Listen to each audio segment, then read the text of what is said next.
Good morning, Shabbat Shalom. Shabbat Shalom. How are you? Fine, thank you. How are you? I'm good. That was a lovely service last night. Thank you. Very nice. Enjoyed the extra prayers. Yeah, it's hard. It is hard. Certainly been a challenging week. I bet. Just give me a second. Where is that?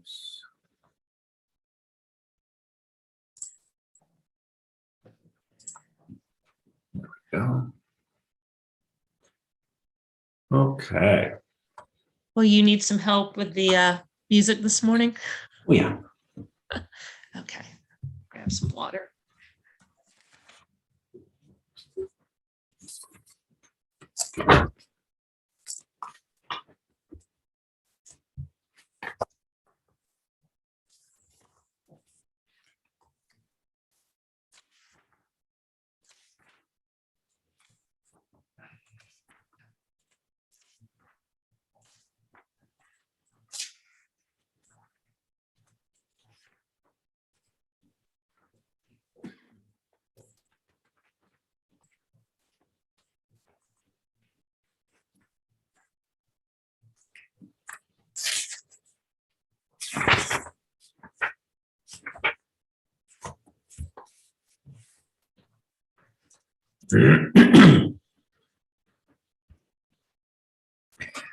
I suppose we should have a bit of a conversation with everybody about what they would like to do, at least as we're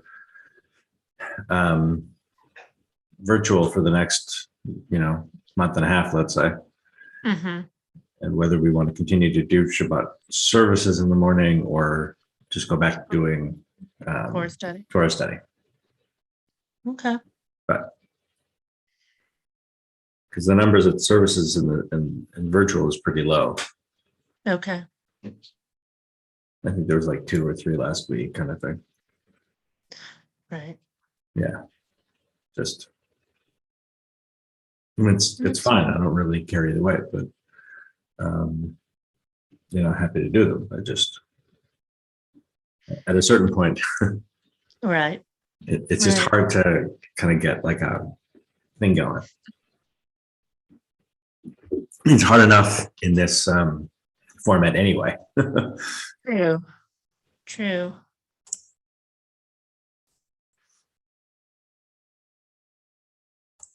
When will the COVID committee meet again? I mean, they don't have a set meeting. Basically, what we do is we send out a thing, for each board meeting, give us an update, give us a plan, or whenever there's some change that happens, like this surge or whatever, they'll convene and just say, okay, what do we, what is our plan and what's the recommendation? What was anything decided at the board meeting the other night? The board meeting was simply information about how the budget process works. Oh, okay. So it was board training. No, it was really board training more than anything. Oh, okay. Okay. Which is good because I think a lot of people don't really understand the budget process. Right. So.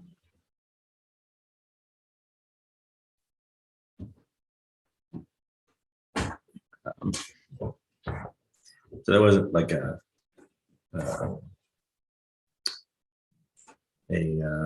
agenda that or decisions Right. or anything, you know. But Okay. you know, I mean, we know that here's Luba.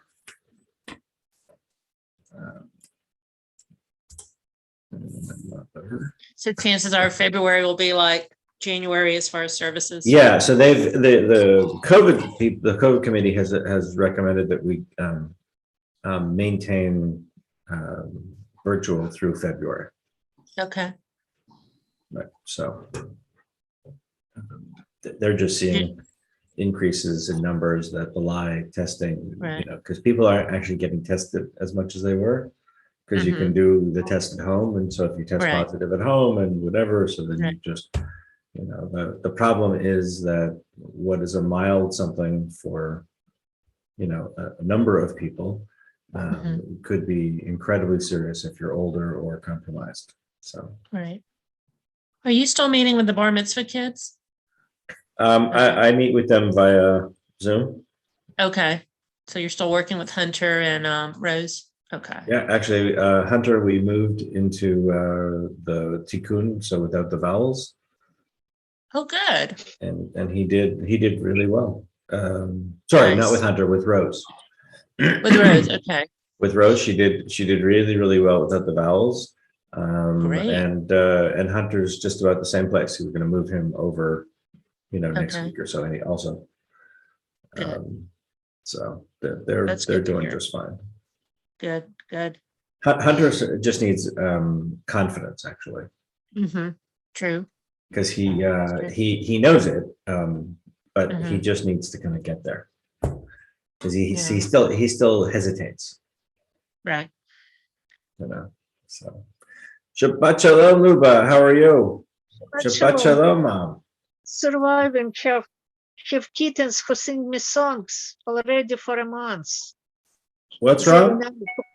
They now quiet cats. They now quiet, but if they woke up, everybody gonna see. I'm gonna have to turn it off. The Okay. sound. You know what, your cats? Mhm. How many cats do you have? I don't spray and neuter cats, so they give me concert in natural way. How many do you have? Huh? How many do you have now? I don't count. I'm sorry, Rabbi, because I'm rescue them. I don't count those who I help. Okay. They all rescued. It's different time, different amount, but So do they come and go or? no, if I can find, if I find some animals and find their owners or someone to take care of, I give. If not, I take care by myself. So you rescue cats. Wow. Yeah. No, and dogs mostly, if you find it is somewhere owner. So usually I find owner very fast. We don't have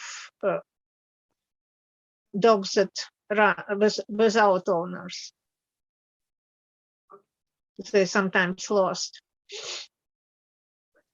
Right. Cats tend to be a little bit more self-sufficient. True. Yes. I love dogs, but I cannot walk them now. It is physically just very hard. I had before I had dogs, but now it is hard for me to take care of. Just for a short time, but not for a long. Okay.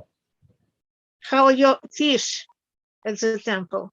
Thank God everybody is healthy. I actually had a bit of a die-off, as they say in the fish world, earlier this year. But that's cyclical, actually. It just happens. Maybe they just get COVID too? I hope not. It tends to happen. I mean, you know, even when you buy fish at a fish store, you're not necessarily buying young fish. You don't really know. Yes, I know. All you know if they're babies or if they're full grown. But if they're full grown, they could be 1, 2, 3. Who knows? And they don't tend to live all that long. Some of them. Some species do. Some species do live a long time. Goldfish can live Goldfish, yes, Forever. forever. Goldfish, betta fish could live long times. But for the most part, they Fish are have a great. cycle. I had a problem in that when I first started with the fish, that we would have the kids come in and they wanted to name the fish, and then the fish would die, and I'm like, the kids was upset. Yeah. There you are. All right, shall we begin? Okay. Yes. Hi, Liliana. Hi. Are we on service 1 or 2? 1. 1, okay.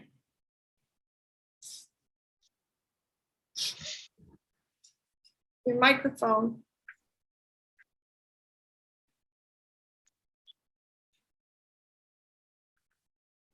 Rabbi, something happened to the microphone. Oh, now you're muted. You're still muted.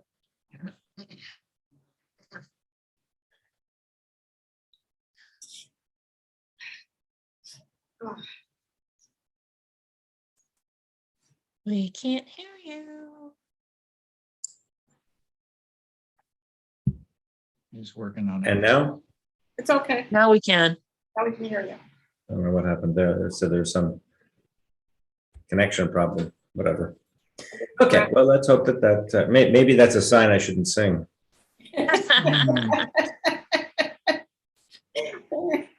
Here, it's perfect. Here, watch. We'll do Matovu. Ready? Yep. You don't think that would be a good, It's a perfect solution for the tone deaf rabbi. No. Okay, but let's begin on page 74 with Matovu. And I think we'll change the way we've done it. Mom, you have the prayer book, right? Yeah, I can't find Macho Vu at the moment. Page 74. It's not. I have 189. I have Okay, so page 192. Oh, And the blue. It just depends on which version of the There prayer it book. well, I Yeah. downloaded it on a Kindle, so I have the book. Right. Oh, Right. cool. Yeah, it's okay, but it goes like a book. Like it doesn't Yes. go backwards, Oh, yes. and I don't know the pages, so that's a problem. Yeah. So I can give you, Pam, which version do you guys have? We have the traditional one that this temple has. But it has both numbers in it, so whichever Okay, one you want to great. use will work. Great. Yeah. So I'll try to use the blue numbers, and then Mom will be able to follow. Okay, that works. Okay. All right. And Luba, do you have a book or no? Okay. If you wanted, you could get one. I could drop one off from Temple if you would like. She's muted.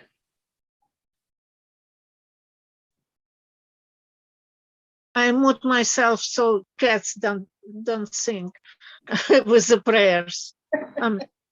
I know most of the prayers by the memory, so Okay. Okay. But if you wanted one, I could drop one off from Temple, or get one to you. no. If it is going to be a little warmer, because I cannot go when it is 20 and lower temperature. No, but I could drop it off or something. That's fine. No, Anyway. it is okay for It now. delivers. Thank you, Rabbi. Thank you. I appreciate this. Okay. Well, let's start on page 192 with Matovu. Matovu. Tovu, oh halecha Yaakov, oh halecha Yaakov, mishkinatecha Yisrael. Ma tovu. So it doesn't work to sing together because there's delays. So Okay. one person has to take the turn with the prayer. So why don't we just kind of alternate doing the prayer in whatever way you do it, that's great. Okay. That's kind of a different way of doing it, I suppose. That sounds good. Great. So Pam, why don't you continue with Matovu? Or Craig? All right. Can I just start over? You can. Ma tovu ohalecha Yaakov, ohalecha Yaakov, mishkenatecha Yisrael. Ma tovu ohalecha Yaakov, ohalecha Yaakov, mishkenatecha Yisrael. Vani b'rav chastecha aval veitecha eshtachaveh Hilcha kashecha v'yiratecha ma tovu ohalecha Yaakov, ohalecha Yaakov, mishkenatecha Yisrael. Okay, very good. Yeshikoch. And we turn to page 194. And Craig, do you want to read the prayer there? Yeah, can I read it? Just read it? The Yeah, English. Yeah, read English. Okay. Yeah. Okay. Praise to you, Adonai, our God, sovereign of the universe, who formed the human body with skill, creating the body's many pathways and openings. It is well known before your throne of glory that if one of them would be wrongly opened or closed, it would be impossible to endure and stand before you. Blessed are you, Adonai, who heals all flesh and works wondrously. Baruch atah Adonai, rofei kol basar, umafli la'asot. We go to page 196. Elohai neshama shenatata bi torahi, ata vrata ata yitzarta ata nefachta bi, va'ata meshamra b'kirbi, kol zman sheneshama b'kirbi, modeh ani lefanecha, Adonai Elohei v'Elohei avotai ve'imotai, ribon kol hama'asim, adon kol haneshamot, baruch ata Adonai asher b'yado nefesh kol chai, v'ruach kol basar ish.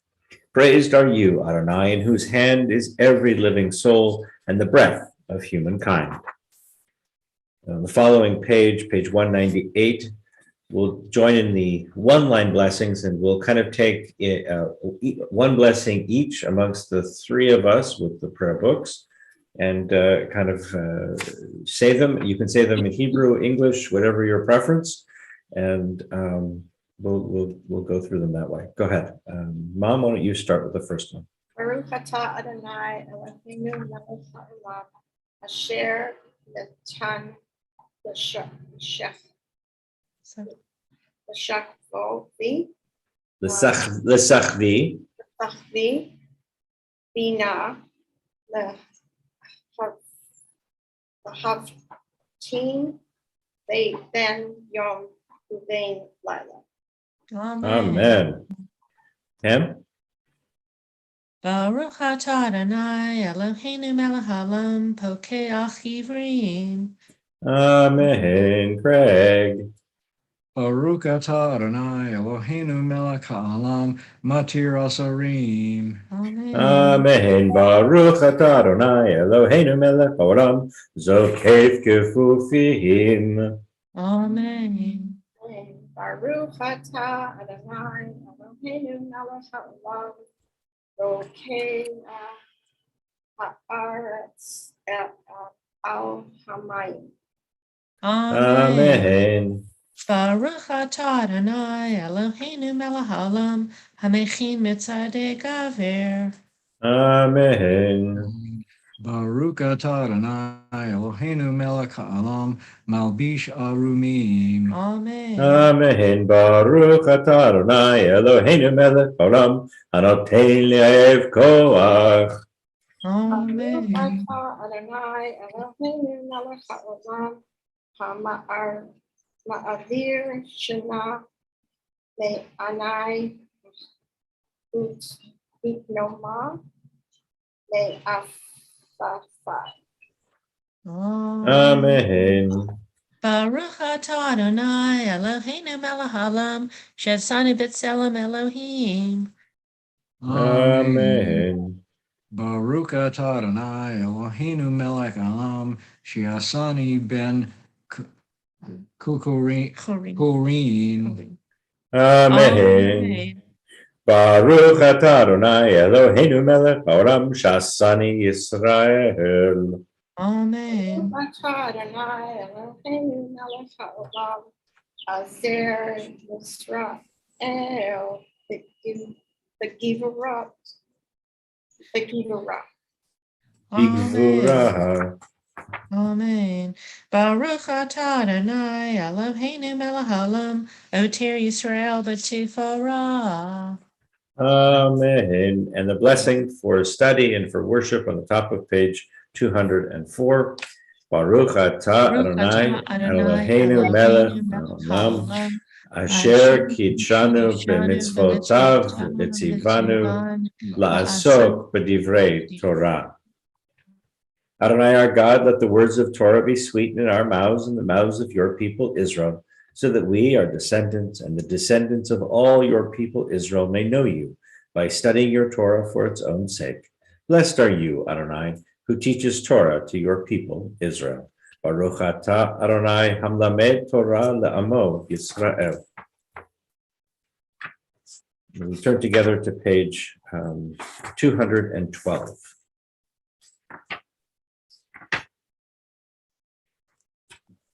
Baruch Shamar v'haya olam baruch hu. Blessed is the one who spoke, and the world came to be. Blessed is the one. Blessed is the one who continually authors creation. Blessed is the one whose word is deed. Blessed is the one who decrees and fulfills. Blessed is the one who is compassionate towards the world. Blessed is the one who is compassionate towards all creatures. Blessed is the one who rewards the reverent. Blessed is the one who exists for all time, ever enduring. Blessed is the one who redeems and saves. Blessed is God's name. With songs of praise, we extol you and proclaim your sovereignty, for you are the source of life in the universe. One God, life of the universe, praised and glorious ruler, your name is eternal. Baruch atah Adonai melech mehulal batishbachot. On page 214, a psalm for Shabbat. Pam, you want to sing that? I'll try. I'll do a little bit. Okay, just do the first part. Okay. Mizmor shir layom hashabbat tov lehodod l'Adonai ulzamer l'shimcha elyon ulzamer l'shimcha elyon lahagid babel chir chasdecha ve'emunata v'aleilot Ale asar ve'ale navel alehi gayon bechinor mizmor shir leyom hashabbat tov lehodod l'Adonai uzamer l'shimcha elyon uzamer l'shimcha elyon. Asher Koach, and on the following the first. page, there you That go. was the first. I'm You did channeling very Jessie. well. I'm trying to channel Jessie. She's my teacher. She's awesome. She is awesome. All right. I'll do Ashrei with you or Very good. anyone who wants to do it with me. That's fine. All Go right, ahead. We'll do Ashrei yeshvei beitecha od yahalucha sela. Ashrei ha'am shekacha loho, Ashrei ha'am sh'Adonai Elohav. Tehillah leDavid, Aramimcha Elohaicha melech, Ve'avarcha shimcha le'olam va'ed. B'chol yom avarcheka, v'ahalala shimcha le'olam va'ed. Gadol Adonai umchula me'od, Ve'lidulato ein cheker. Tolodor yishbach ma'asecha, u'gvaratecha yagidu. Hadar kaved hodecha, V'divrei niflatecha asicha. Ve'zuz v'notecha yameru, u'gdulatcha asaprena. Zecher rav tivcha yabi'u, v'zitkatcha yiranenu. Chanun v'rachum Adonai erech apan v'dor chesed. Tov Adonai lakol, v'rachamav al kol ma'asav. Yaducha Adonai kol maasecha v'chasidecha yevarchucha. Kavod malchuta yameru, ugvurata yidaberu. L'hodi livnei adam gurotaha v'chod hadar malchutoho.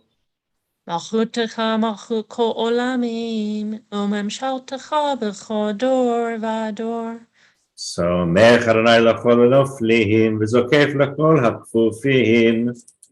Einei kol elechai yisaberu, v'ata noten lahem et achlam be'ito. פותח את ידיך ומשפיע לכורך רצון. Sadik Adonai b'chol derachav, v'chasid b'chol ma'asav. קרוב אדוני לכל קורב, לכל אשר יקראו באמת. Ritzon Yereav Ya'aseh, Ve'et Shav Atam Yishma B'Yeshien. שומר אדוני את כל אוהב, את כל רשעים ישמיד. Tehillah Adonai Yidaber Pi, Vivarech Chol Basar Shem Kedusher Le'alam Va'ed. ואנחנו נברך. Yah, Me'ata Ve'ad Olam, Hallelujah.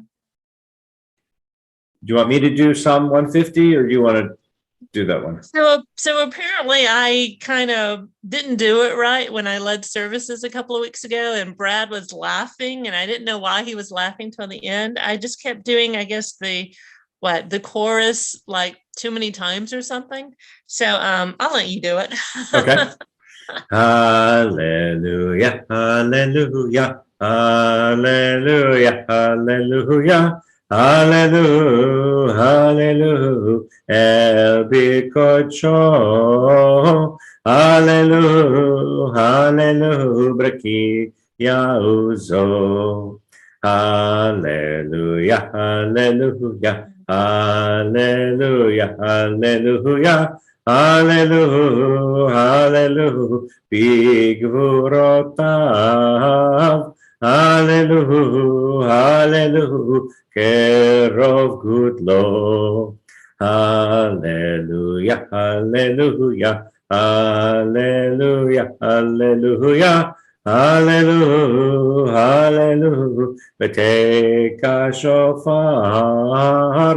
Hallelujah, hallelujah, Benevel Bechinor. Hallelujah, hallelujah, hallelujah, hallelujah, hallelujah, hallelujah, Betof Umachon. Hallelujah, hallelujah, Beninivugav. Hallelujah, hallelujah, hallelujah, hallelujah, hallelujah, hallelujah, Betzil Tzalei Shama. Hallelujah, hallelujah, Betzil Tzalei Trua. Kol Anshamate Hallelujah, hallelujah, hallelujah. Kol Hanishamate Hallelujah, hallelujah. Page 223.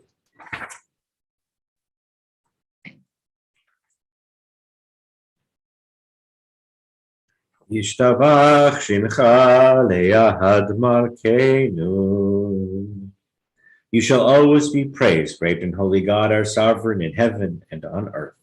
Songs of praise and psalms of adoration become you, acknowledging your might and your dominion. Yours are strength and sovereignty, sanctity, grandeur, and glory, always. We offer our devotion, open our hearts in acclamation. Baruch atah Adonai el melech gadol betishpachot, El hahodaot Adon haniflaot, habocher b'shirei zimra, melech elchei haolamim. And we continue on 224 with Chatzi Kaddish. Yikada v'yikada shemei rabba. Amen. V'alma divrach hirute. V'yamlich malchute. B'chayechon uv'yamechon. Uv'chayedecho beit Yisrael.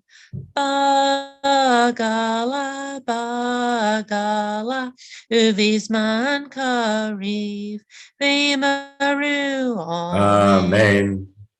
Yeheshme rabba mevarach, le'alam ulame amaya, yitbarak,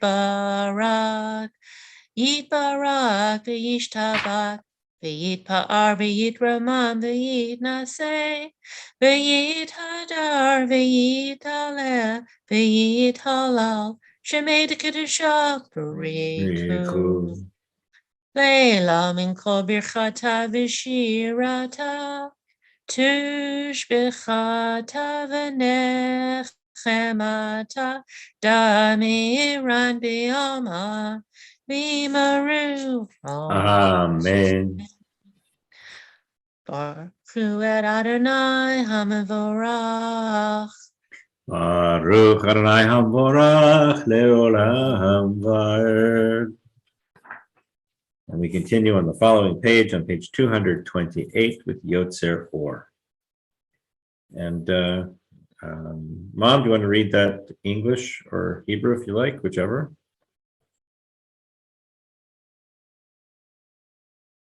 You have to unmute.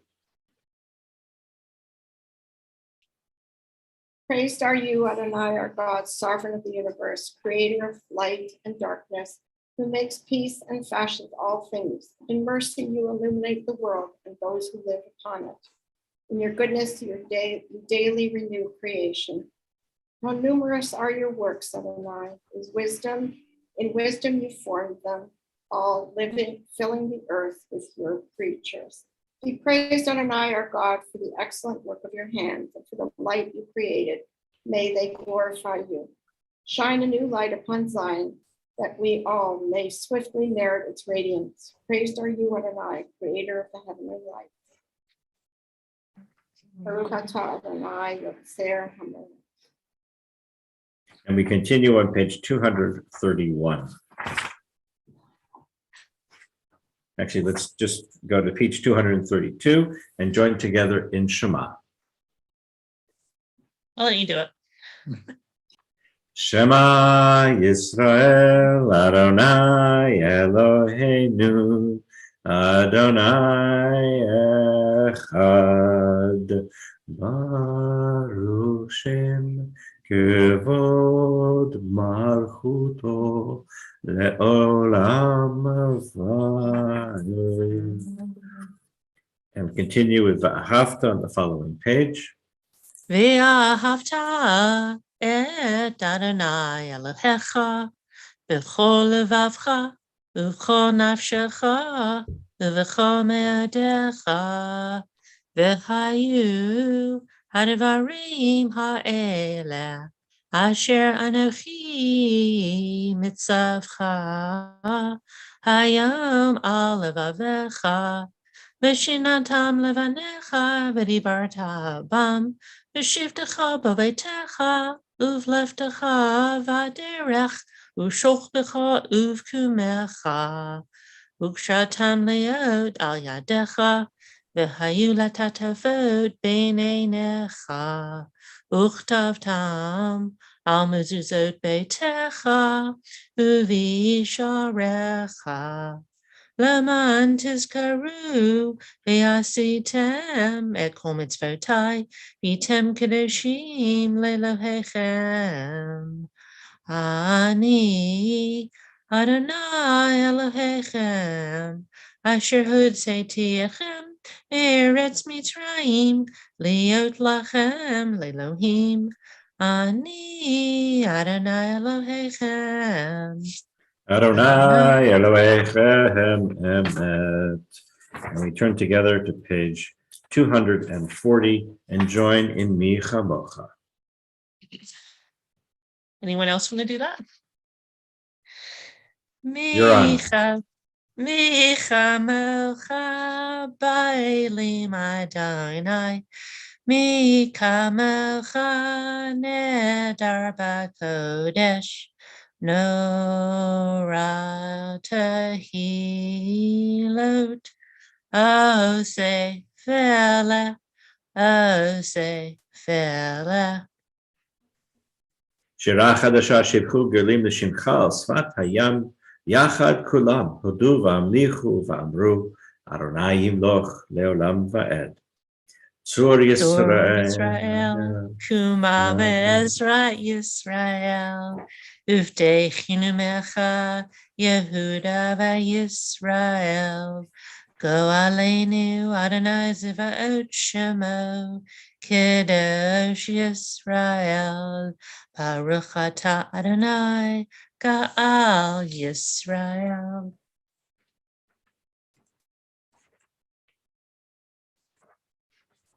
And on page 242, we begin Amidah. Adonai sifatai tiftach ufiagit tehilatecha. Adonai, open our lips, that our mouths may declare your praise.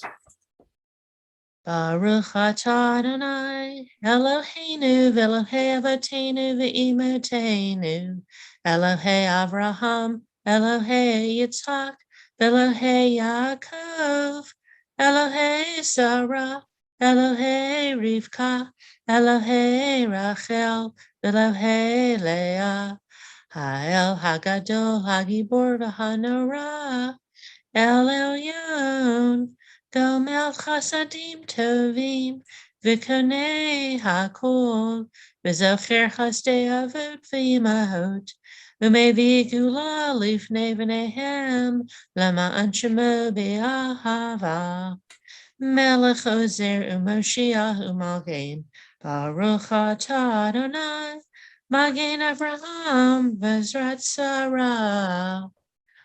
Hatagi bor le'elam Adonai, Mechaye hakol ata rab lehoshia, Mashiv ruach umarid hagasham, Mechachel chayim bechesed, Mechaye hakol berachamim ravim, So make no flame verefei cholim, Umatir asurim, Umekayem emunato lishenei afar micha mocha ba'al gevurot umidel melech meimid umechaya umatzmiya Yeshua B'ne'eman ata l'chayot hakol Baruch ata Adonai Mechaye hakol. Nekadesh et shimcha ba'olam. Kashem shemakdishim oto b'shmei maram. Kakatuv al yad nevi'echa. V'kara ze el ze ve'amar. Kadosh, Kadosh, Kadosh. Adonai Zevaot. Melochov haaretz kivodo. Adir Adirenu Adonai Adonenu ma Adir Shimcha b'chol haaretz. Baruch kivod Adonai mimkomo. Echad hu Eloheinu. Hu Avinu, Hu Malkeinu, Hu Moshienu, V'Hu Yashmienu, Barachamav Le'nei Kol Chai. Ani Adonai Elohechem, Yimloch Adonai Le'olam, Elochai Yitzzion, L'dor v'dor. Hallelujah. L'dor v'dor nagid gad lecha. Ol nitza nitzachim. Kedish atag nagdish. V'shiv chacham Eloheinu. Mipinu lo yamush le'olam va'ed. Baruch atah Adonai Ha'el HaKadosh. And the following page, page 250, we join in. Pam, what's your pleasure? Yismachu or Vishamru? You pick it, Rabbi. You pick it. Am I doing it or you're doing it? You pick it and I'll do it. Okay. Well, we did Vishamru last night, so let's do Yismachu. Does someone else want to do it? Craig, Lupa, I don't know. I want to share the wealth. Liliana? She's muted. Which one did you pick? Do Yismachu. Okay. Yismachu b'maltuchucha shomrei shomrei shomrei Shabbat v'koreg oneg Shabbat. Yismachu b'maltuchucha shomrei shomrei shomrei Shabbat v'koreg oneg Shabbat. Mechadashei shaviu Shabbat. Kulam yisfeu veyitag angu metuvecha. I don't know this one as well. Yismechu v'malkutecha shomrei shomrei shomrei Shabbat v'koreg oneg Shabbat v'chasivi resitabo v'kidashto Hamda Yamim Oto Karata Yismechu V'Malakutacha Shomrei Shomrei Shomrei Shabbat V'Koreg Oneg Shabbat Zecher L'Maaseh Bereshit Shabbat. Did I skip a line? No. Oh. Yismechu v'malchutecha shomrei shomrei shomrei Shabbat v'koreg oneg Shabbat. It's like it's repeated. Yasher koach. Good. All right. Yeah, I guess You're you did good. Bishamru You're good. better. You're good. You're good. It's all a matter of what we taught our 7th grade students back in Atlanta. That's how I know all this, my friends. Yeah, That's how that's I all got good. because when you do it over and over, week after week with your students. For sure. Repetition is key.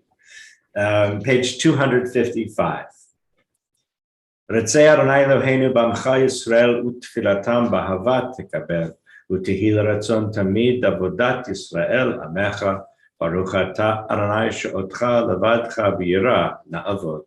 Ever present one, may we, your people Israel, be worthy in our deeds and our prayer. Wherever we live, wherever we seek you, in this land, in Zion restored, in all lands, you are our God, whom alone we serve in reverence. And we turn together to page 258 for Sim Shalom, our prayer for peace. Sim, sim, sim, shalom, sim, sim, sim, shalom, sim, sim, sim, shalom, tova uveracha, sim, sim, sim, shalom, sim, sim, sim, shalom, tova uveracha. We spend a few moments in silent prayer.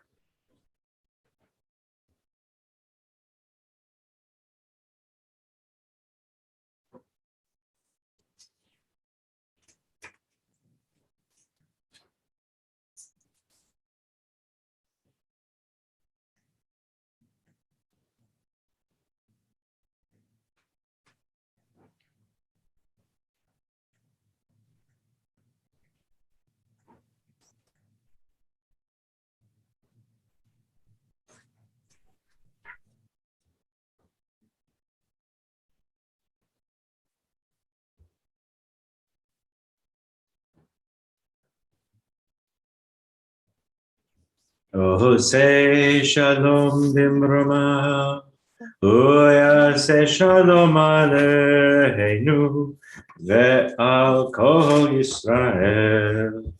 Ve'imru, imru, amen. Yahase shalom, Yahase shalom. Shalom aleinu ve'al kol Yisrael. Yahase shalom, Yahase shalom. Shalom aleinu ve'al kol Yisrael. We turn together to page 253. And we think of all those in our lives, our friends, our family, all those who need a blessing of healing. And especially those afflicted and struggling with COVID-19. Their caregivers, wonderful people who try to keep us safe, healthy.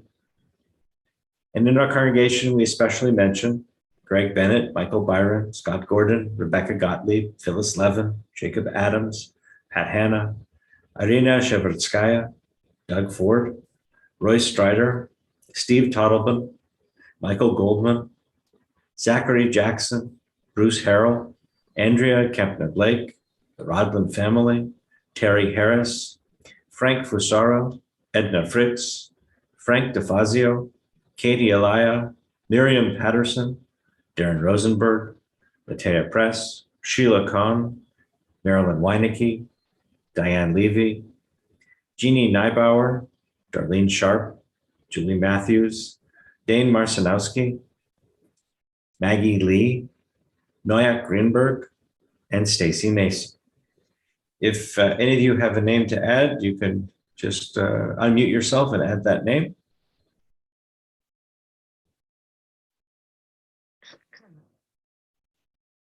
And we turn to words of our prayer for healing, which says, may the one who blessed our ancestors, Abraham, Isaac, and Jacob, Sarah, Rebecca, Rachel, and Leah, bless all those who are ill. May the Blessed Holy One be filled with compassion for their health to be restored and their strength to be revived. God swiftly send them a speedy and complete renewal of body and spirit, as we say, Amen. Amen. Amen. So this week we are reading Parshat Yitro, which is an absolute seminal text in it, because we see that we begin a pattern of Jewish development and evolution, which gives us a very clear message that we are not in the world alone. Right? Here's the scenario. Moses and the people have just crossed over the sea. We did that last week. And here we see Moses sitting in judgment and helping to adjudicate between problems and issues amongst the people from morning to night. That's all he's able to do. All day long, he sits there. I mean, there are 600,000 people, or 600, well, there's about 800,000 people, or maybe more. There's 600,000 men of fighting age. So we actually think that probably that represented about 1 million people, if the numbers are correct. So whatever the numbers were, it's an enormous group of people, right? Far more than one person can reasonably deal with. And yet here we see Moses adjudicating morning to night. And he's taking care of everything from, she stole my marbles to, major important issues. And his father-in-law, who is the high priest of Midian, which is important because his father-in-law is a person of leadership, a person who has held leadership for quite some time, who has been born into leadership and has evolved and grown in his leadership styles. And he hears that Moses and the community of Israel are coming, and he gathers together Moses' wife Zipporah and their children and brings them to meet Moses. And he sees this scene, and he sees this poor Moses sitting there all day long. And finally, he, as a good father-in-law could do, pulls Moses aside, puts his arm around him and says, look, we have to have a talk. You can't do this. This is not the way that this is going to work. It's just not going to work this way. You're going to exhaust yourself. You can't possibly deal with the numbers here. So you have to create a structure of support, a structure of help. And you have to create a whole series of layers. So you have a lot of people who are going to deal with the mundane stuff. You're going to have fewer people who are going to deal with the sort of important stuff. You're going to have just a few people who are going to deal with the really important stuff. And then you only have to deal with the absolutely critical things. And Moses sort of thinks for a while and decides that this is a good idea, thanks his father-in-law, and sends him on his way. So we have several things that are going on in this little passage. One, Moses is accepting ideas and help from the outside. So, and I think that begins one of Judaism's most incredible strengths. The strength or the talent to be able to adopt what is good from the world around us. To say, oh, they've got a good idea over there. Let's bring that into our experience, adapt it, change it, mold it to suit us. But let's take that concept, make it our own, and implement. And that actually, I think, is probably one of the major reasons why Judaism has been able to persist for thousands of years, is that we have been able to look at a current problem, a particular situation, and look around and see how others are dealing with it. And then make that, borrow their solution, adapt it, change it, and make it our own. And we have done that countless times, over and over and over again. And so as Moses does this, Moses also sort of takes that advice, but then he does something else important. He sends Jethro on his way.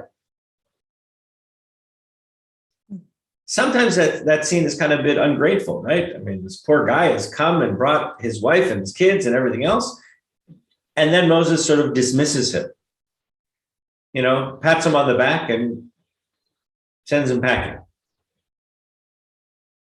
Also an important message that has persisted through Jewish history, that although we are happy to take advice from people and good ideas, we also are responsible for implementing and changing and molding them to suit our own needs. And so we can't depend on others to implement things for us. We have to do it ourselves. It would have been too easy for Moses to simply say to Jethro, oh, that's a great idea. Could you do that for me? Mm-hmm. And Jethro, probably with the right, having had lots of experience in leadership, could have said, yes, of course, I can organize this, and I can do this, and I can do that, and I can do that. But no, it's Moses who says, that's a great idea. Now you have to leave it to me to implement. And I think throughout Jewish history, we've done that very, very well. We've been able to take ideas and then implement them into our own structures and our own lives. And that way we take responsibility for them and we make them our own versus saying that this is something that somebody is imposing on us. Every time we've had things that have been imposed on us, that hasn't gone well. Whether it's enforced living in certain sections of cities or areas of countries, or wearing certain garb and identifying markers or things like that. It's only when we've been able to take an idea and adapt it and adopt it and make it our own that we've been, that it's served us well and has been successful. So the message here, and it really is an important one because it sets up a whole pattern of behavior for Judaism moving forward that we still embrace today. We're doing it right now. We are figuring out how to continue to have sacred gatherings in when we're not in person. You know, in fact, the Jewish community was among the very first to be able to pivot and to be able to do that when the COVID-19 pandemic began. And it was only later that many other faith denominations followed suit.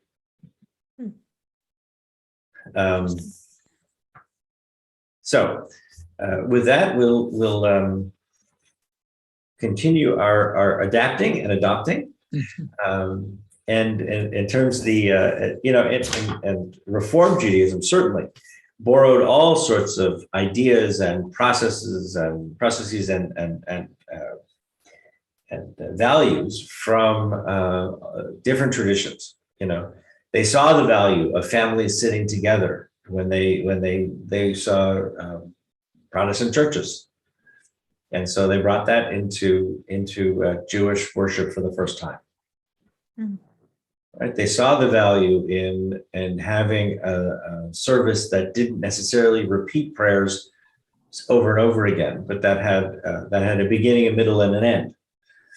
And that was not a 4-hour, sort of endurance run. That perhaps, if in a traditional setting, you have a very small number of people who are there at the beginning of the service numbers swell in the middle, and then they're small again at the end. And they said that didn't make sense to them. That they said people should be there for the whole experience. And so they, instead of making people sit there for the whole thing, which they weren't going to do, they adjusted and created a service that fit into a reasonable time slot. And we continue to do things like that also. Okay, with that, we will turn to Aleinu on page 282. 586 in the blue. Yes.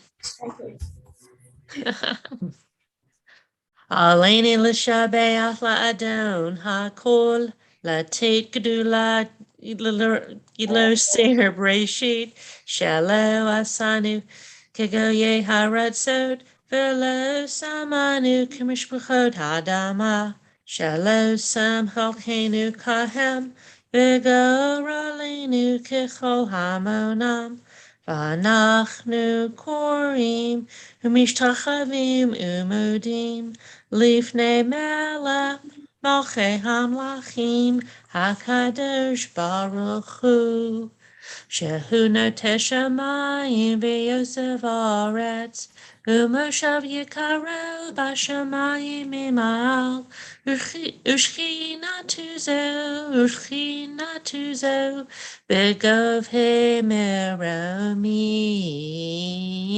hu Eloheinu einod emet malkeinu efesu latov kakatu b'toratov v'yadata hayam v'hashevota elevavecha ki Adonai hua Elohim b'shamayim imal v'al haaretz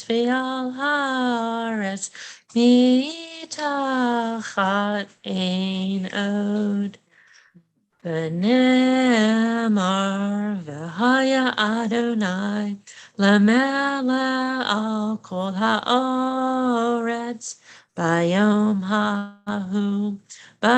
hahu yeh Adonai echad u'shemo echad.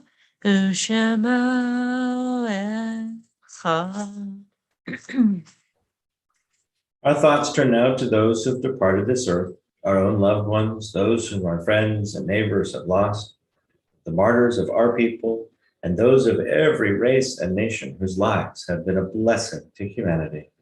As we remember them, we meditate on the meaning of love and loss, of life and of death. We're in the period of Shloshim for Matthew Bostwick, Fanny Galertner, Eleanor Pless, Celine Krashen, Charles Soddy, and Marvin Leaday. We observe the following yahrzeits on this Shabbat: James Reynolds, Esther Emmerman, J.H. Koch, Toby J. Sherman, Shirley Friedman, Leonard Paul, Greg Thorpe, Pauline Goldberg, Erna Harfbaum, Morris Schaffner, Abram Schuster, Morris Fox, Lester Breakstone, Erna Urkov, Lyman Fellheim, Sylvia K. Berman, Joseph Stern, William Falk, Gretel Sender, and Minnie Ostheimer. If you have a name that you would like to add in memory of someone, please add it into our chat box. As we turn to Kaddish on page 598. Yitgadal v'yitkadash shemei Rabbah, ba'alma divrach rutei v'yamlich malchutei, b'chai echad v'yom echad, ufchayei d'chol beit Yisrael, b'agala v'zman kariv v'imru. Amen. Amen. Yehei shmei Rabbah mevorach le'olam olameh almaya, yitbarach v'yishtabach v'yitpa'ar v'yitromam v'yitnaseh.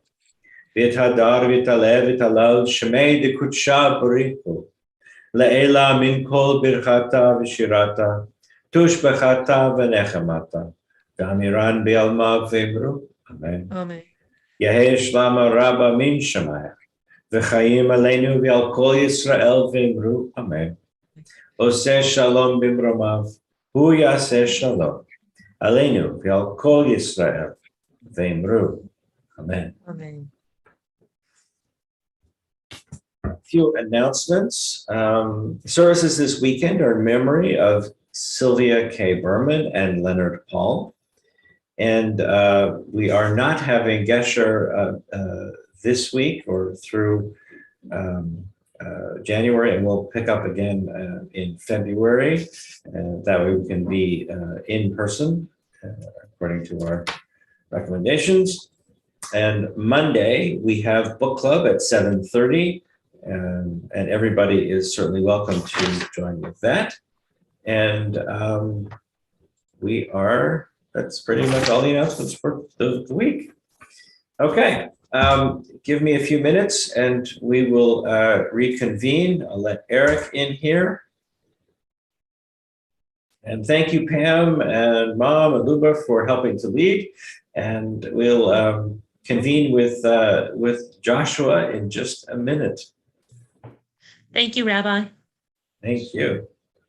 Hi, Sue. Hi, Hi, Sue. How you feel? better. That's Yay. great. Good, Better. good. Yeah. Good to hear. Yeah, I'd hate to experience it. I'm vaccinated and boosted, and I'd hate to experience it not being that. No. Apparently, that's the key. At Yeah. least. I think, what is it, 90-something% of the cases that are serious are the unvaccinated. Right.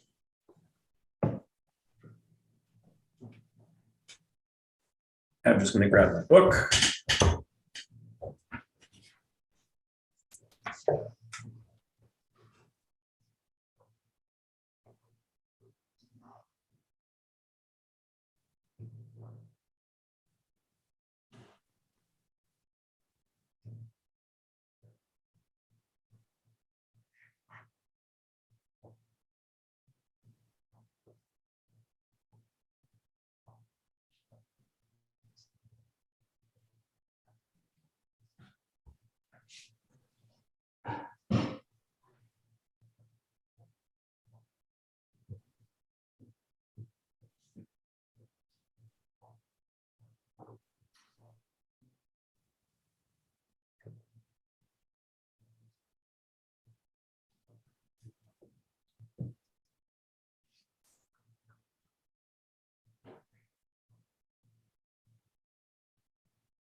Okay.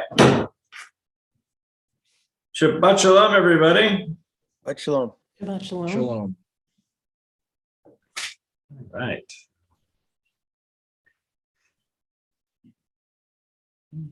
We are Joshua, and let me just make sure that I think we're chapter 13. I think we're chapter 13 somewhere, right?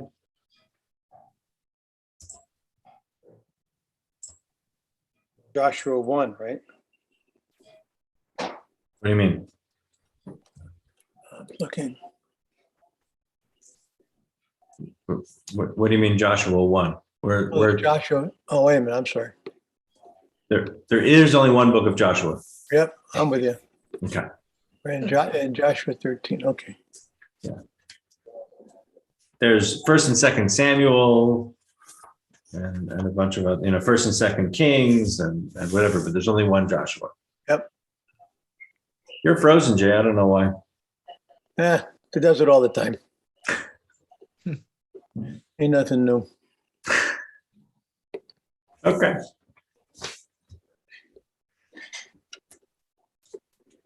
Joshua 12. Okay.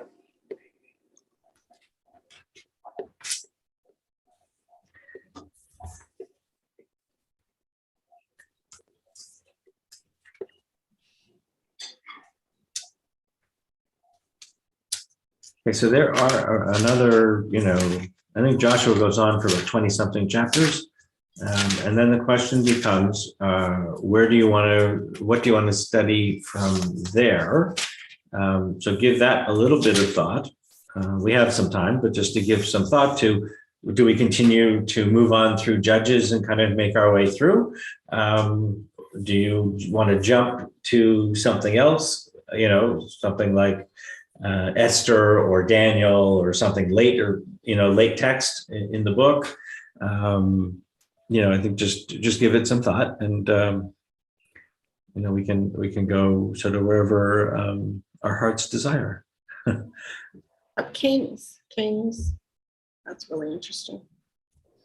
Yeah, I mean, you can continue along with Judges and then Kings and just keep going.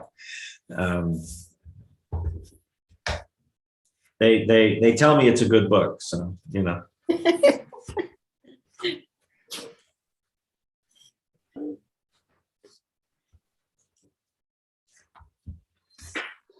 Okay. So did we start chapter 13? I don't remember. Yeah, we did. Yes. Okay. Yeah. Right. And just to sort of recap, right? So chapter 13 begins with a very classic line, Joshua's old, which, sort of means that we're not going to recapture history a little bit. And then it goes on.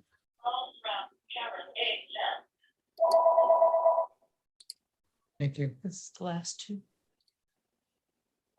Yeah. Okay. So, Oh, what the heck?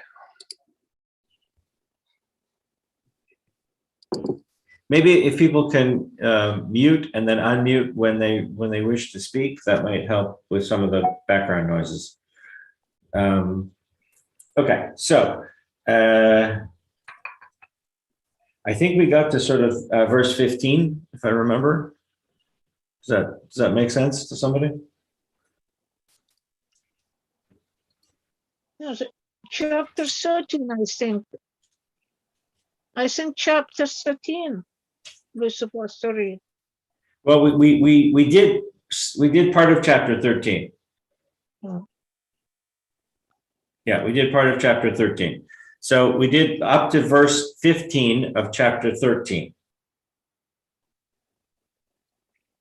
Right, and here we have the description of Moses assigning, this is before the people cross over the Jordan, Moses assigning land to those 2.5 tribes that are going to stay on the other side of the Jordan, right? Saying you can have this land and this land, this is all yours, that's great. And as long as you contribute militarily to the success of the larger whole, then you can continue to stay on this side of the wrong side of the Jordan, if you will.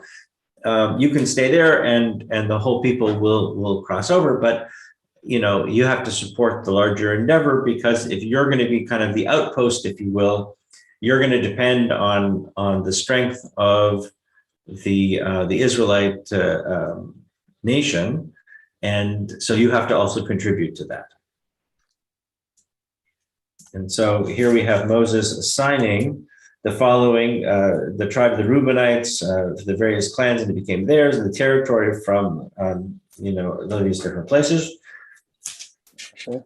And again, we have a very clear series of markers using place names that may or may not exist today for sure, but certainly meant something then. And the question, or one of the questions is, well, why do we need so much specificity? Why do we need so much detail, right? We have all of these names. I mean, they're basically drawing a map here, right? What? Is it that there was some confusion? Is it that at some point the Reubenites and those on the other side of the Jordan,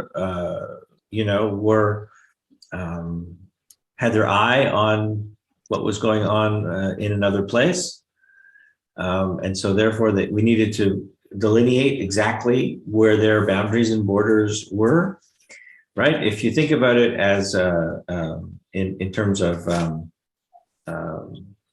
just classrooms or whatever, the first thing you do in a classroom is you review the rules, right?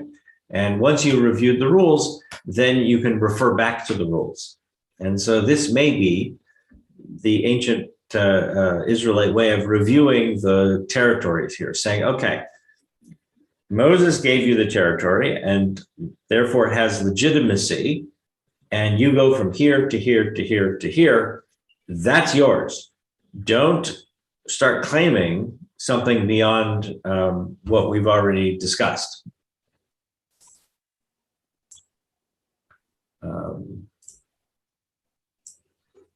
To me, it makes sense that they would be establishing perimeters or locations because, say, when they were existing in the old country, even before, Exodus, territories were understood, but this is a new place. And so they have to, as you said, establish the ground rules. No pun intended. No, exactly. And I think that, today we think of borders because we have geographically or we have imposed a false line on geography, right? Borders of countries mean nothing typically, right? They're just a line somebody draws on a map. The border between the US and Canada, for 90% of it, is simply a line. It doesn't have any meaning geographically. So it's one of these strange things that somebody decided at some point, okay, here's where this begins and here's where this ends. And it, but in the ancient world, it was much more of a fluid, sort of experience, that this general area was the territory of this group, and this area was the territory of that group. And sometimes there was movement and shift, and here they're sort of making very clear where these territories, are. because they have a lot of different groups going on here, right? You've got the various different all the various different tribes, you know, and all of that, and everybody needs to kind of know their place. Because like you know, just human nature, if people know where they are and what their responsibilities are, they're much more comfortable, right? Children, if you give them very clear guidelines and boundaries, and you're very clear with those guidelines and boundaries, they thrive. If you don't, then you end up with Animal Farm.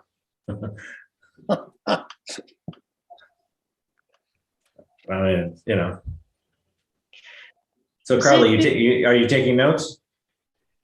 Okay. Still taking notes. They become a very big tribe, and they needed to know which place for is the part, because they had animals. They have to feed the animals and produce some produce. And if they was not separated for the parts to each tribe, it would have been fight every time for better the place for where is grass better, where is more water, where it is. So they had to do this to assign place for everyone to remove the fight about territory and where someone gonna feed his animals or take the water. And like, so, you know, and like we do today, the older you can get to defining your territory, the older piece of evidence, the more legitimate the more legitimacy you seem to be able to claim, right? So, you know, if you can go back and see the original maps from, you know, the beginning of the colonies in the United States, or the different areas or whatever, then that gives you legitimacy, right? So here what they're doing is they're going all the way back to Moses, right? They're saying, okay, Moses gave you that area, so that's got to be yours, right? Moses's ideas come directly from God. So therefore, this is clearly what God wants for you. I think the sort of subtext is, this is what God gave you. Don't be, you know, stay in your lane. But did that happen? Weren't there a lot of intertribal clashes in the post-biblical period? Yes. So this is trying to head that off. We think so, right? We think that some of this, from a historical perspective or a literary perspective, we think that a lot of this material is actually retrojected back into this time period to give the sort of to ward off that kind of intertribal you know, kind of arguing about land. We're still doing that today. We're still saying we claim the land. It's written in our text. But the text has to be. Oops, you muted yourself there, Mom. The text has to be accepted by everyone. And the people like the Arabic world, the Muslim world says, well, that's your text, that's not our text. So, but yeah. Cat's eye view, would think.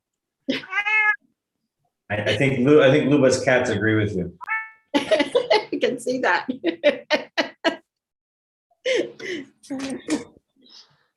Rabbi, yeah. what's the thread of Joshua, really?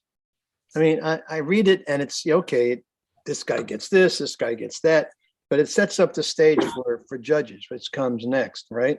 Right. And it literally, it says. So if the entire Torah is community building and peoplehood building, Joshua is really laying the foundation for nation building.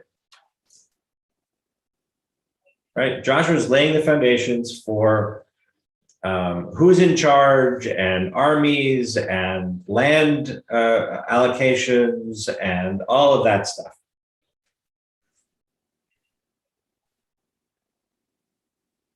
Do we know how much later this book? We don't know. Not really. I mean, there are people who will make, you know, kind of guesses or hypotheses around it and whatever. I mean, the language is different. So yeah, I mean, you know, it clearly is not written in the same structure, formality as the Torah. Right? Right. So this is retrojected, like you said. We think that it's a retrojected text. We don't think that Joshua, I mean, taking a literary, you know, kind of look at it, it does not read contemporaneously with Torah, right? It's just written. There are slight differences in it. You can see the difference just in the way in which the stories are presented, right? It's almost as if somebody is making the sequel many years later, Right. and they're taking the images out of the Torah and using them, but it's not quite. It doesn't quite capture the magic or the intrigue or the complexity of the Torah text. Right? It's almost as if somebody is trying to, you know, like to justify. Yeah, I mean, justify, copy, you know, whatever. But literarily, even the whole structure of it is very different than Torah. So we know that it's not possible to be contemporaneous. But the subsequent books, also the Kings and so on, that's very different too. Right, and you know, and each of them, to some degree, has their style of writing, and that style is either historic or it's local in terms of who wrote it. You know, if it was an author, you know, each author has a different way of expressing, right? And different authors express themselves very different ways. You know, but you have so the traditional text is, well, this is written, you know, by Joshua and, you know, whatever. But in reality, we can clearly see that there's just a very different tone and tenor to this, right? While God is certainly present in Joshua, it has the majority of the text is about the military conquest. Right? It reads like a military conquest manual. You know, that they captured this and they captured that and they did this and we allocated the land according to this and all of that. So Jay, does that answer your question? Yeah, kind of. You know, Cool. I kind of, that's the way I look at Joshua. You know, I wait till it gets to, you know, toward the end, and what I find out is they kind of don't want to adhere to what God wants them to do at the end of the story. As a result, they remain weak instead of being strong. I think that's what the intent of Joshua was saying. Hey, we kind of got off the main road here, and you know, we got left along the side, and then it takes you into Judges, which explains all the dynamic about, you know, what it was to live in a fractured state, essentially. Well, and that's sort of thematic of all of the prophets, right? Right. The sort of standard prophet theme is the Jews didn't do what God wanted them to do. They had these consequences. They repented, they got better, and their lives improved. And then you go through the whole cycle again. Mm-hmm. And in defense of the people, I mean, Moses did not outline how this was going to work. All he said was, you get this, you get that, whatever. But they didn't have a method of how this was going to work so that they would work together as a people. Yeah, neither was there a conversation of what they needed to share. Right. You know, that certain areas had certain, natural resources that needed to be shared. You know, And there really isn't a conversation around that stuff either. And what about intermarriage in the different tribes? There would have been that, surely. Well, that was fine. I mean, because it was very clear that whoever the male of the tribe was maintained the tribal affiliation, and that if a woman joined, if a woman married one of a male from a tribe, from a different tribe, she took on that that identification. That was just the ancient tradition, Right. and that's pretty early established. Because when you there's have something in Torah about that, there's the thing about the daughters that come and get rights to the land, and then they're not allowed to marry outside their tribe for so many generations, and then after that number of generations, then there can be intertribal. right. So you have the story of the Daughters of Slavka. Right. Yes. Who doesn't have a male heir, and they come to Moses and they say, Right. well, you know, why should our inheritance or our family suffer? You know, we should be able to inherit land also. And at first God says, yes, yes, yes, and then puts in a whole lot of restrictions and changes and whatever. And finally it's you can, but you have to marry within your tribe so that the land inheritance remains within that tribe. Because the practice was exactly that. Because if they married out, anything they had went with them and would now belong to another tribe, which would set up a complicated mess. Because then you would have all these people from these other tribes wanting to marry these women and take that land. Because as soon as they married, that land would now become part of that other tribe, and not necessarily stay within the original delineations. So it was a bit of a mess. So, okay. So we go through this whole series here, you know, and all through the rest of the chapter is the tribe of Gad, the tribe of this, the tribe of that, back and forth. You know, and we also sort of assign it based on you know, who used to be there, right? So the tribe of this is going to take the kingdom that used to belong to so and so, right?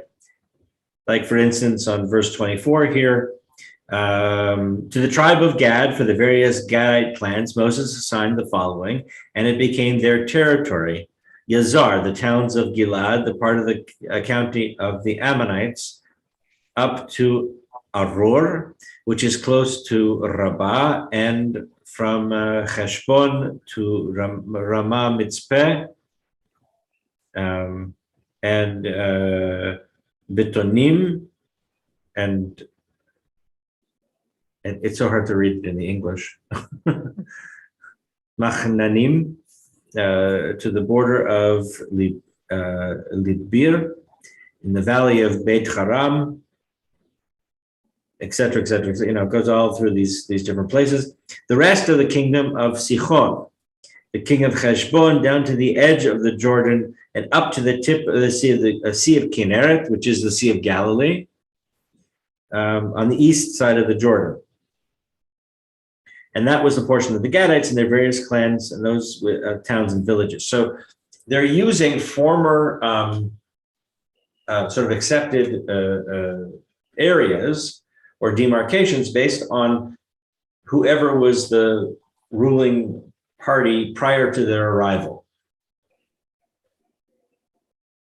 Right? And then they're going to kind of make it their own.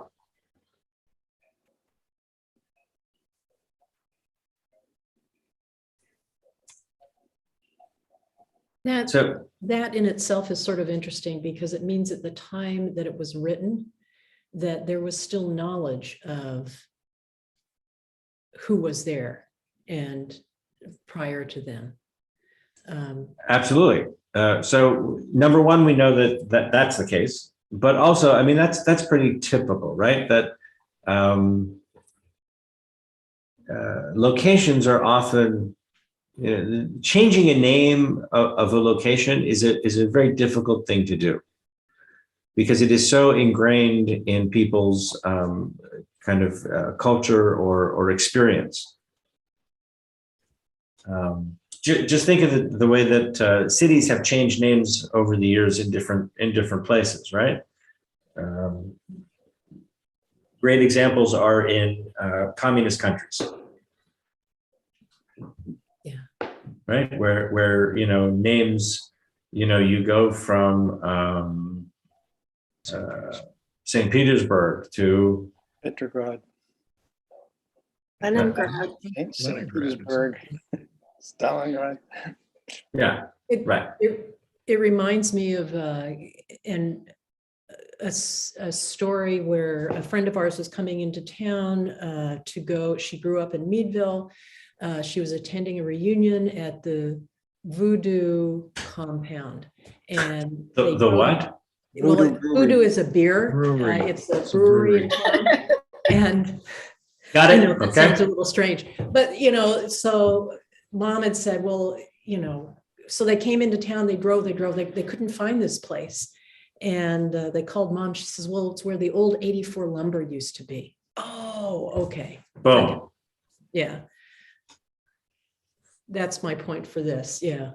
Yeah, that's exactly the point, that everybody remembers as the whatever it used to be. Yeah. We do that in Atlanta too, hang left where the Sears used to be. Yeah.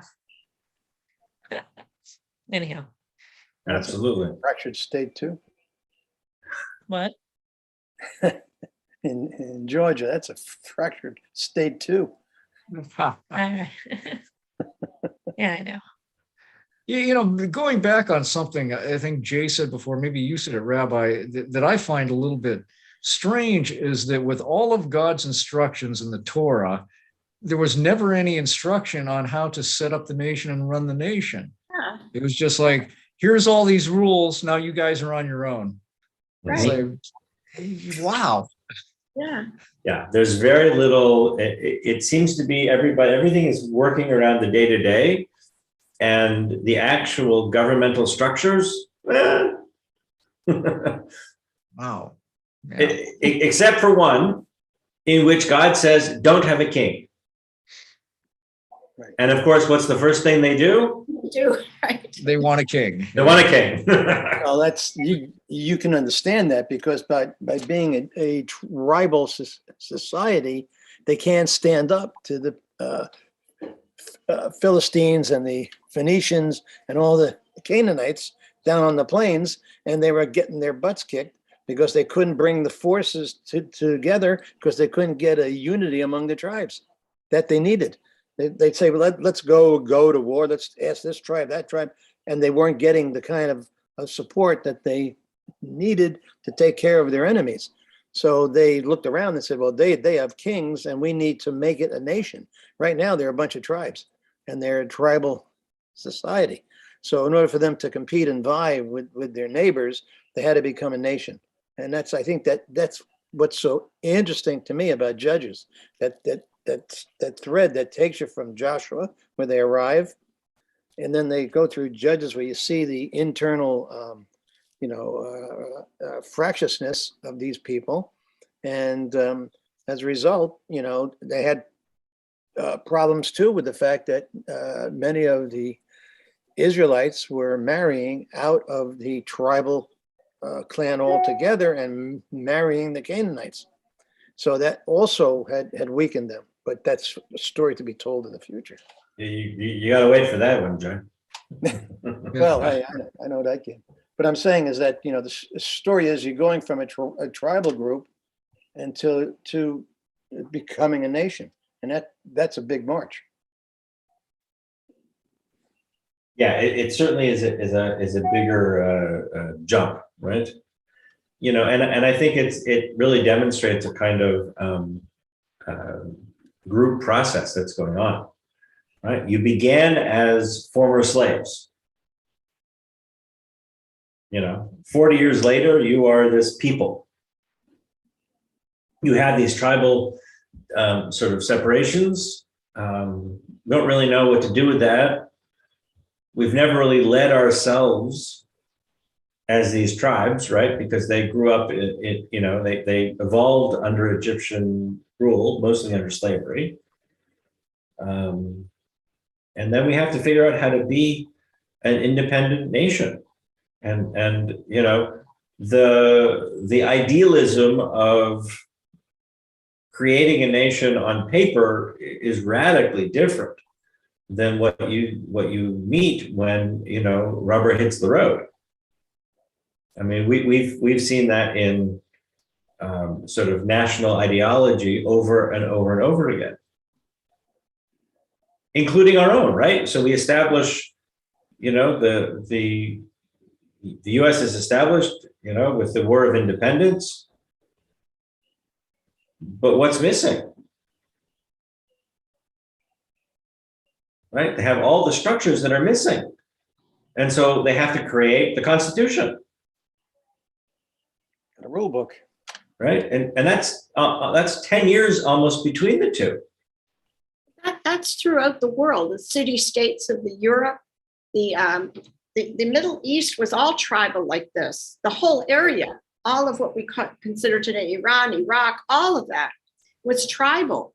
Right. And it's when you start to arbitrarily designate this is a country that you run into problems, because the different tribes say, well, we don't do it that way. And this is sort of what's being established here, is just this tribal thing that's very prevalent in the Middle East, everywhere, in Turkey and in all of these countries. They're very tribal. That's why they have so many problems nowadays, because they're still tribal. If you think about the USA itself, think about if the Indian tribes or the native tribes would have banded together, which they did on occasion, but if they all would have got together and resisted the flow of Americans coming westward, we'd have a whole different deal than we have today. But they couldn't get past the fact that they had different tribes, and so they went down one by one by one. Well, we see them as a whole. They don't. Right. Exactly. They're tribal.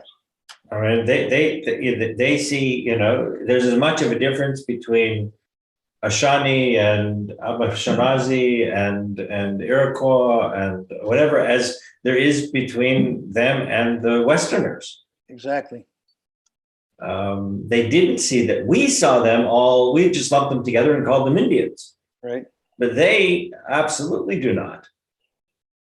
That's right. And so, there were moments when different groups came together and they had treaties and they had unified whatever, but it was not nearly as common as one would have thought it might have been. Right. Because they were so disparate, they couldn't sustain their power. They got together, say, under Tecumseh or Pontiac or whatever, and they did some damage for a short time, but they couldn't sustain it because they couldn't come together. Yeah. Well, they were also fighting, in epically unbalanced, in terms of armament and warfare and everything else, right? I mean, well,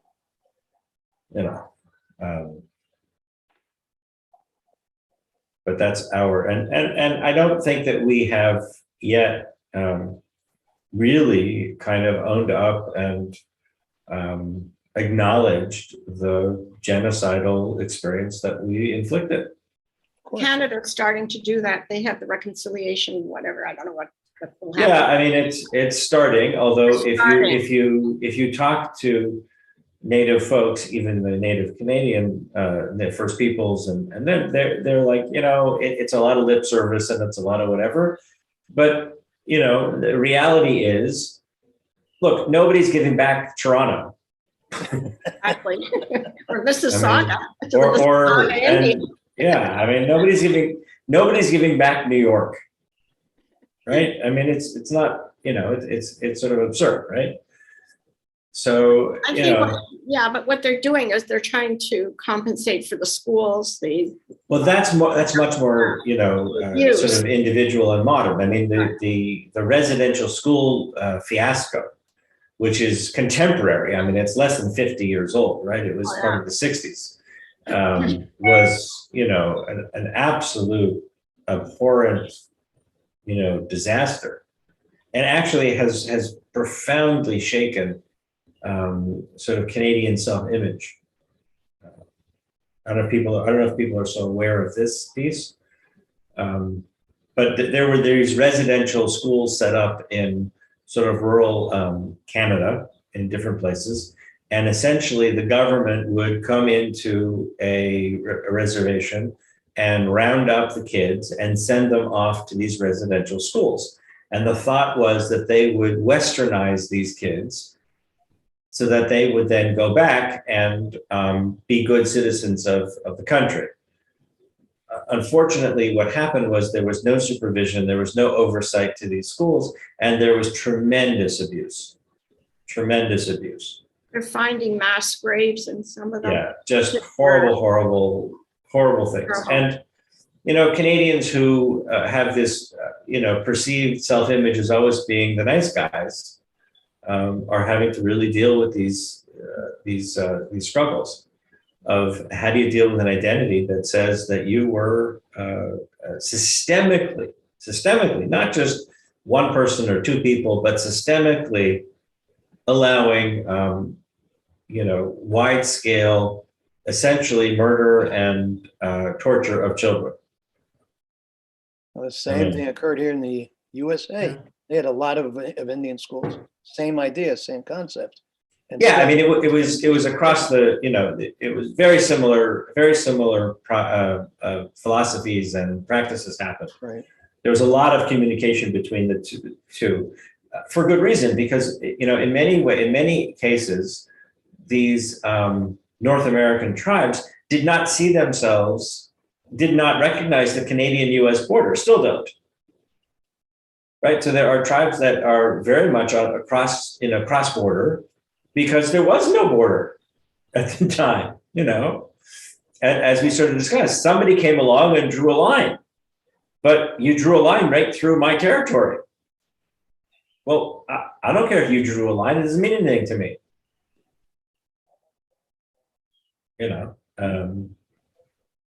So anyway,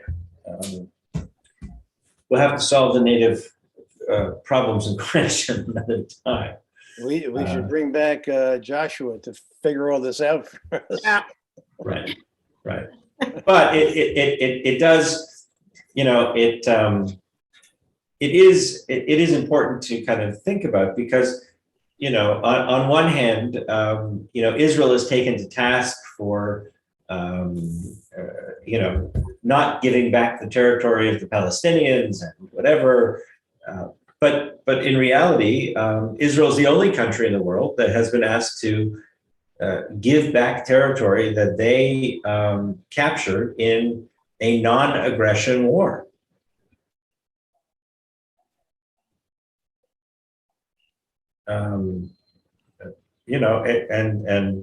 While, look, the situation with the Palestinians is horrible. There's no way I'd like to have to live under those conditions, for sure. On the other hand, at some point, you have to get up above the stuff and kind of move on, right? And if the Jews had done that, we'd still be clamoring for our homes in Berlin and Austria and Poland and everything else. And at some point, you have to just turn the page. And unfortunately, the Palestinians have been held into that point in history and not allowed. Right? They haven't been absorbed by countries around them. They haven't been helped. They haven't received really the kind of assistance that they need to be able to move on. No, they're a political tool of the Arab world. Right. Absolutely. And then, they were used as a political tool for many years, and then became a huge problem of radicalization. And that, created a whole host of other issues that they now have to deal with as a result. Because if you actually look at the whole map, right, you could easily look, Jordan didn't exist before the end of the First World War. Right. So there was nothing different between the east and west bank of the Jordan, prior to, 100 and whatever years ago. And so to say that these are Jordanians and these are Palestinians is a ridiculous kind of assumption, right? Because they're really, 150 years ago, they were all the same. They're all from the same tribal communities. Now, this tribe over here in Hebron didn't consider themselves to be any more part of the tribe in Amman than anybody else. But you had these little tribal groups and whatever. But there's no real fundamental difference there. But that's a whole other political mess that we can deal with at another time. As far as tribal affiliations, with the history of Israel, where did that start to dissolve? Was it after the diaspora?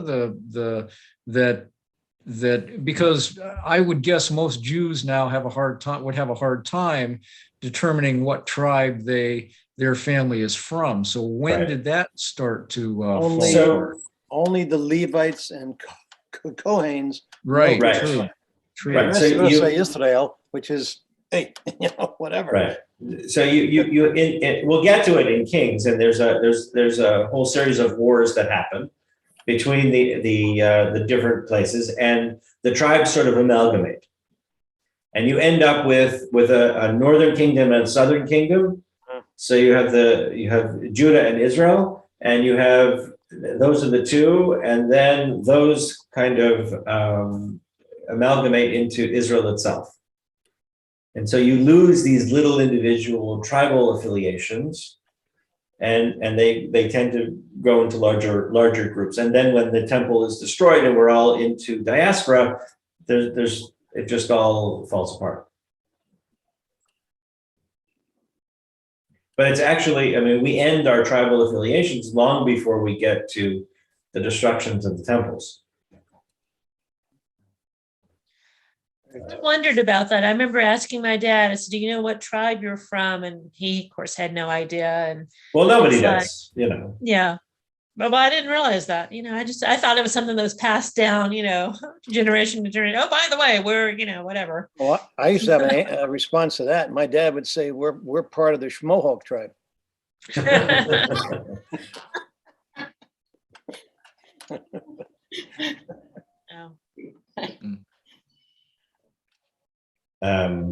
Actually, if you take a look at some of the Native American ideas of land, they parallel or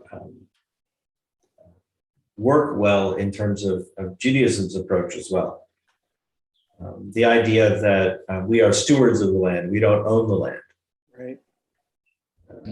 A lot of the philosophical ideas of Native American community and culture and ideas and whatever really track well in parallel with some Jewish concepts. We've done some work with Native First Peoples in Canada, for instance. When I was in Ottawa, we did a lot of work as part of this Truth and Reconciliation Commission, which was to do programs and things that kind of brought the communities together. But it's a really interesting sharing of ideas that you can kind of see how those concepts, which grew independently, because there's no link between the evolution of the North American indigenous peoples to the growth of indigenous Israelite concepts in the Middle East, right? There's just it's not like they offshoot, there's no offshoot, there's no, they grow completely independently. And yet there's a lot of shared concepts and ideas there. So it's interesting. Okay, well, with that detour, now let's take a look at 14. And these are the allotments of the Israelites in the land of Canaan that were apportioned to them by the priest Eleazar, by Joshua, son of Nun, and by the heads of the ancestral houses of the Israelite tribes, So we've dealt with, this is what Moses said. Now we're going to go into, okay, so how did Joshua and Eliezer deal with all of this?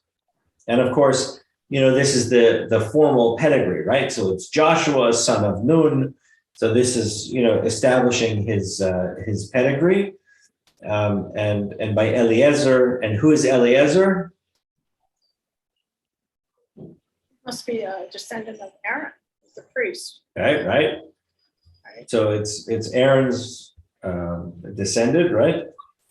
But the heads of the ancestral houses of the Israelite tribes. Very important. Right. Okay. So before it's just Moses saying, you're here, you're here, you're here, you're here. Now we have a much more, it seems to be somewhat democratic, if you will, not in that, but it's somewhat democratic in the sense that it's not simply Joshua saying, okay, you're here, you're here, you're here. It's a meeting that says, okay, Joshua's there is representing kind of the institutional structure of the nation. Eliezer is there representing the spiritual organizations. You have the ancestral houses and the tribes, and their representations are there as well. And so this whole group is making these decisions. Now that's a very different process. Why the change? Why isn't it just Joshua decided, boom, boom, boom? Well, one person is a lot of work, again, for one person delegating. Oh, okay, so it's the Yitro model, right? That Joshua doesn't have to make all these decisions himself.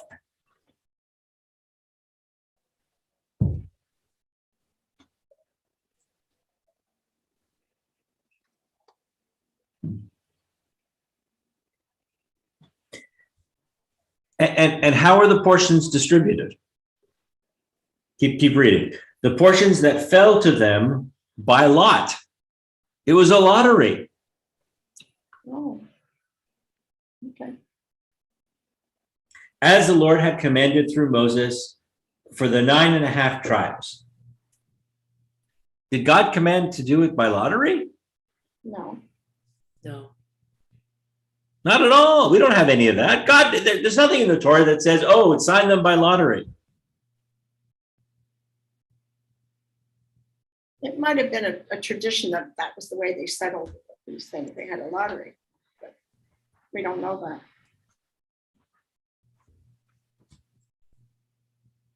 that. Let me see if we can find. I agree with Liliana. I mean, lottery shows up in the story of Esther. It shows up in Masada too, where they did the lottery of the, Sure. And we know that because they found the shards of the numbers on them. Mm-hmm. Rabbi, verse 6. Did you read that one? Or verse 6 and 7? That's kind of interesting too.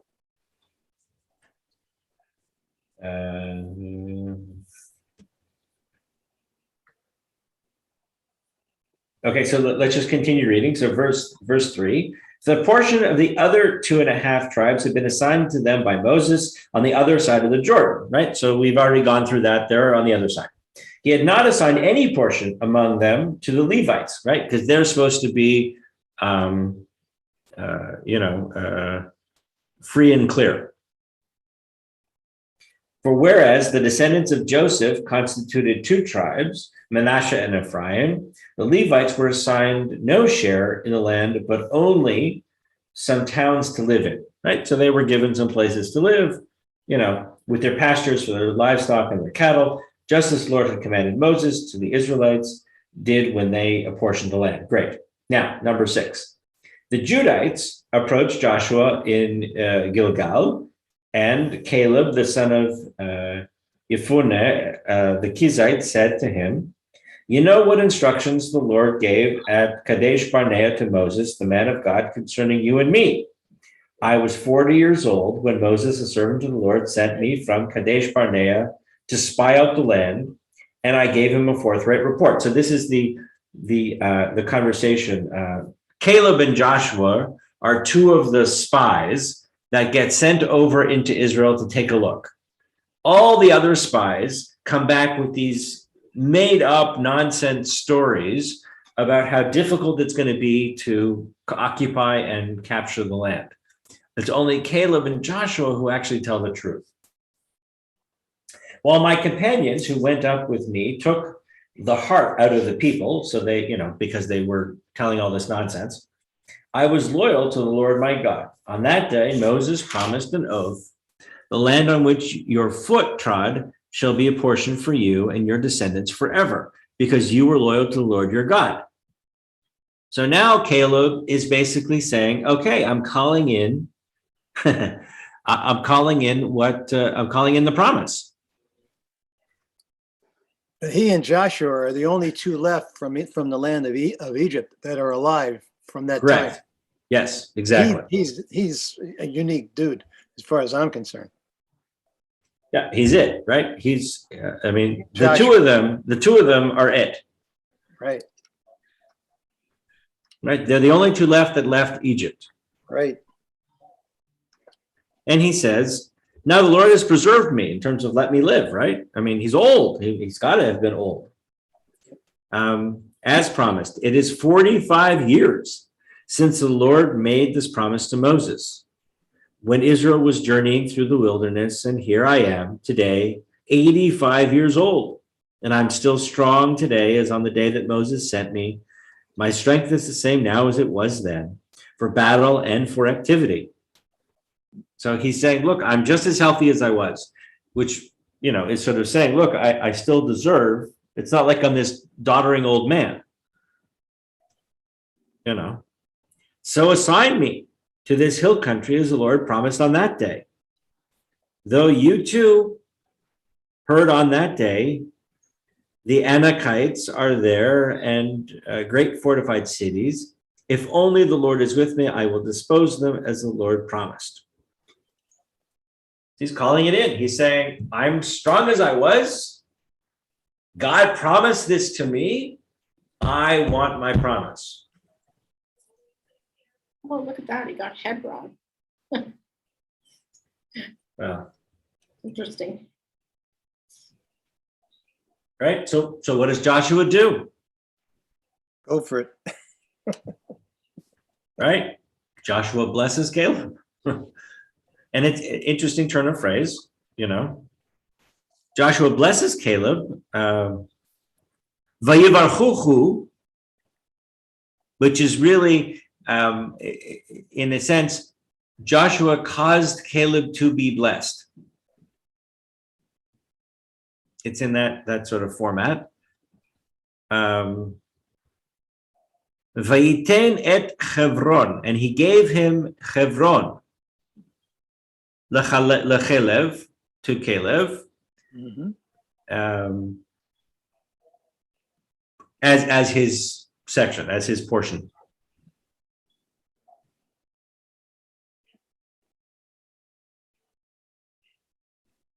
Thus, Hebron became the portion of Caleb, son of Yefuneh, the Kizite, as it still is, because he was loyal to the Lord, the God of Israel. And the name of Hebron was formerly Kiryat Arba, was the great man among the Anakites. And the land had rest from war. Isn't there a Kiryat Arba now? There is a Kiryat Arba. It's outside of Haifa, but it's not near Hebron. No. Rabbi, isn't the cave of Machpelah near that? Right. The cave of Machpelah is near Hebron. Right. And contemporarily, it's not really been very accessible to the Jewish community for the last, I don't know, probably 30 plus years. I was there in 70, whatever, 3, 4, whatever it was. I was there in 75. Yeah, in those days you could go there, but you can't go there now. Right. I mean, you could. Yeah. I've taken many trips and tours and have never been. And I've led a bunch of places, and it's just not a secure location, right? I mean, There have been multiple attacks, and so actually it's just Hebron is a very complicated city. It used to have many Christian Arabs in it. They have been forced out for the most part, which is sort of the untold Palestinian tragedy, is that the Christian Palestinians have been decimated over the last 30 years. Most of whom have been forced to leave. Places like Bethlehem used to have a majority of Christian Palestinians, and they have been totally forced out by the Palestinians, nothing to do with the Israelis. But there you are. Hey, backing up real quick, the thing about the lottery, Yeah. that is in the Torah. If you go back to Numbers Oh, okay. 26, Numbers 26, verse starts at 52, verse 52, and it talks about the lottery and dividing up the land. Okay.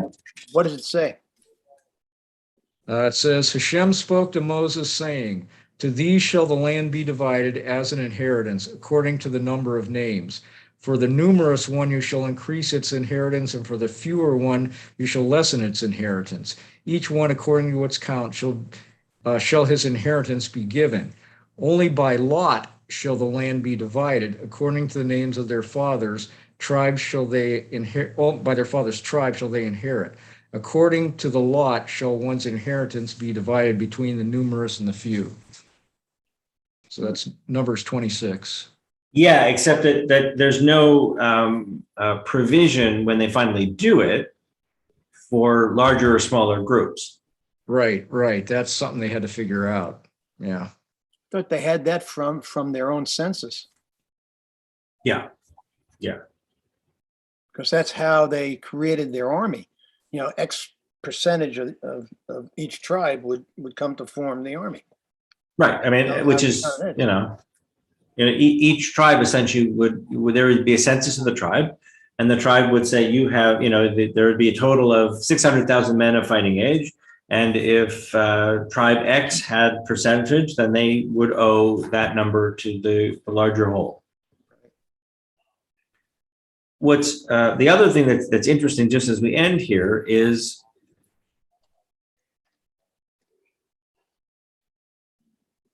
that the very last line of 14. And the land had rest from war.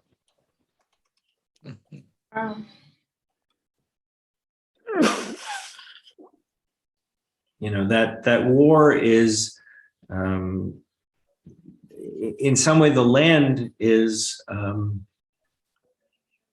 sentient in some way, right? But the haaretz shakta mimilchama. That it's not. It doesn't say, and the people didn't have peace, right? The people didn't have any war. The land didn't have war. That as if the land itself has a kind of personality to it, and is suffering when there's war in some way. It gets damaged. I mean, there's. Sure, I think there's physical damage to the land and all that, but I think that there's also this sense that the land itself has a personality. It's just a different. It's a very strange turn of phrase. So. Well, and it also, to wrap it up, it likens back to the Native American belief of land.